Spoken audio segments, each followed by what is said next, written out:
నమస్కారం. Day 4 work out సిరీస్కి స్వాగతం. ఈరోజు వాకింగ్ చేసుకుంటూ జిమ్కి అయితే బయలుదేరినాం.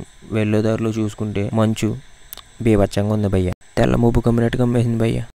ఎలాగైతే జిమ్కి వచ్చేసాం. ఈరోజు వచ్చేసి చెస్ట్ వర్కౌట్ డే.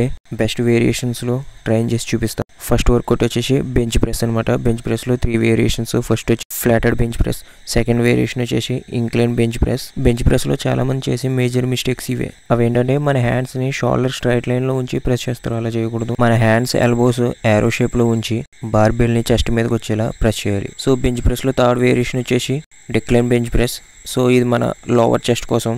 ఓవరాల్గా బెంచ్ ప్రెస్ 3 వేరియేషన్స్ అయితే కంప్లీట్ చేసాం. నెక్స్ట్ వేరియేషన్లోకి వెళ్తే చెస్ట్ వర్కౌట్స్లో one of the best workout వచ్చేసి కేబుల్ ఫ్లైస్ అనమాట. ఈ వర్కౌట్లో మన చెస్ట్ అనేది వేరే లెవెల్లో పంప్ అవుతుంది. ఇందులో కూడా 3 వేరియేషన్స్ ఉంటాయి. ఫస్ట్ వేరియేషన్ వచ్చి సెకండ్ వేరియేషన్ వచ్చేసి mid cable flies. Third variation వచ్చేసి decline cable flies. Already cable flies మీద ఒక రీల్ అయితే అప్లోడ్ చేసా. So just watch it. Each variation 12 repetitions and 4 sets అయితే కంప్లీట్ చేసా. ఇక్కడతో మన చెస్ట్ వర్కౌట్స్ అయితే కంప్లీట్ అయిపోయినాయి. సో మన బాడీ కండిషన్ వచ్చేసి ఇదనమాట.